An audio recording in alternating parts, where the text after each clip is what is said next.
Tonight on News 4 Jax at 6, video shows Jacksonville police entering a woman's home, and she says it was a case of mistaken identity. Listen. Mama, calm down! Mama! And now she's calling for accountability after she says officers threw her on the ground and handcuffed her. This woman tells the News 4 Jax I-Team that police questioned and released her after realizing they had the wrong person. News 4 Jax I-Team reporter Tarek Miners here in the studio with more on the incident that was all caught on cell phone video. Tarek? Well, Christy Jackson's 4-year-old grandson, her 2 daughters, they were also inside that apartment off Moncrief Road when JSO officers went to her house looking for a female suspect. Jackson says within just a few seconds of knocking on her door, police were inside of her house, forcing her into handcuffs.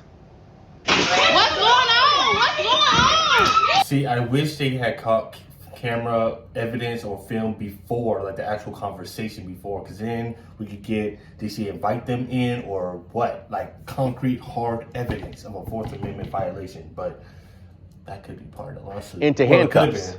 I don't know. What's going on? What's going on? What's going on? Well, I guess if it's a one you take this to the Fourth Amendment violation, right? Please! Oh my God! It's absolute mayhem inside Christy Jackson's house just after midnight on Thursday, after Jackson says sheriff's officers forced their way inside her apartment without a warrant, taking her down to her kitchen floor with force. They literally slumped me on the ground. I was on the ground. One officer kicked me in my side, in my right side, kneed me in my right side as I was on the ground. Jackson says it all started with a knock on the door, with JSO officers asking her if she was Mrs. Cooper. Jackson says she told the officer she wasn't Mrs. Cooper 2 times. She says then she tried to shut her front door. Nah, got ready. See, this is what we need a description, right? Because you could say black woman. I'm assuming she seems like she got a little bit of height on her. I'm assuming she's around 5'7", 5'8". But this right here is a very, like this right here, we need a description. We need a description. You got to be on the, what? In that moment, once you release me from handcuffs, I will be on their neck. Oh my goodness. One officer kicked me in my side, in my right side, kneed me in my right side as I was on the ground. Jackson says it all started with a knock on the door, with JSO officers asking her if she was Mrs. Cooper. Jackson says she told the officer she wasn't Mrs. Cooper 2 times. She says then she tried to shut her front door. Now, got ready to close the door. It was stopped by Officer Foot, and then all the other officers bum rush right through here. What's going on, officer? Can you talk to me? Can you talk to me, please? At one point during the scuffle, a JSO officer is heard saying, "We're trying to figure out what's going on as well." Jackson is heard asking members of her family to run and get her photo identification. Find mama purse. What's going on? You get her ID, verify that she lives in this apartment, it would help. Get my purse. I shouldn't have to verify. You came here. Oh, like, it's infuriating sometimes. It's infuriating sometimes, and the thing is, I love watching these videos. It's a love-hate relationship, but I like watching these videos because just because it happens to other people doesn't mean it won't happen to you. You should never have that attitude. It can absolutely happen to you, so you always want to be prepared, right? But yeah, the lawsuit should be tremendous. You get her ID, verify that she lives in this apartment, it would help. She lives here, officer. What? Mama, where's the at? Officer, what's going on? I didn't do nothing. That's what we were going to figure out. Mama. Go get my ID, please. What's going on? Officer, can you please tell me what's going on? I need her ID. That's all I need. Jackson says JSO officers took her out of her house in handcuffs and placed her in the back of a squad car where they questioned her.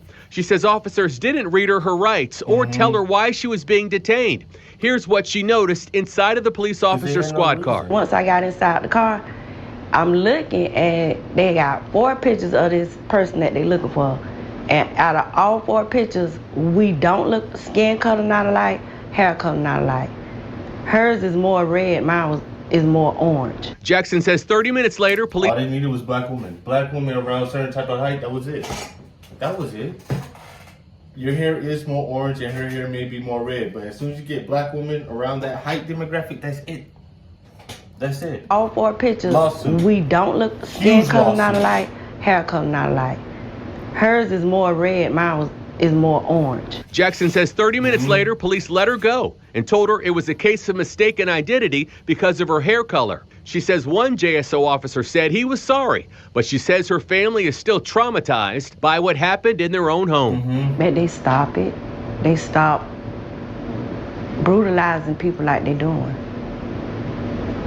Communicate with people instead of being the first thing you want to do is put your hands on them and slam them on the ground and hurt them all up.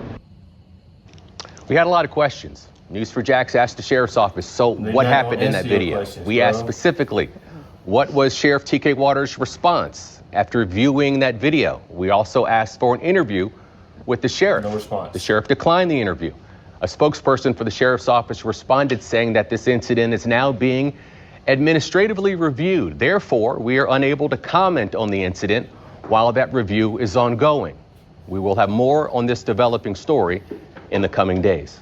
Mary? And this is what frustrates me about the police, right? This is what frustrates me about police. They investigate themselves. Of course, if I investigate the homie, of course, if I investigate myself, I'm not going to find my own wrongdoing.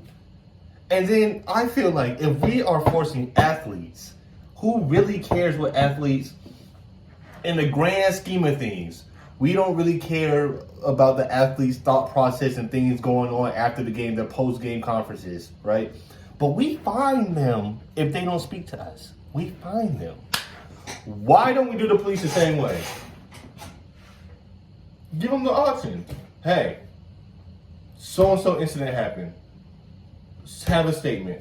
They can all 100% say no, but if you say no, a fine comes with that. We find the police department. We should do that too. If I could care less in the grand scheme of my life what Kirk Cousins have to say after a 300-yard game. It's not going to affect my day. So if we find him for not speaking, why not find these police officers? Why not find these police departments? It's my thought process.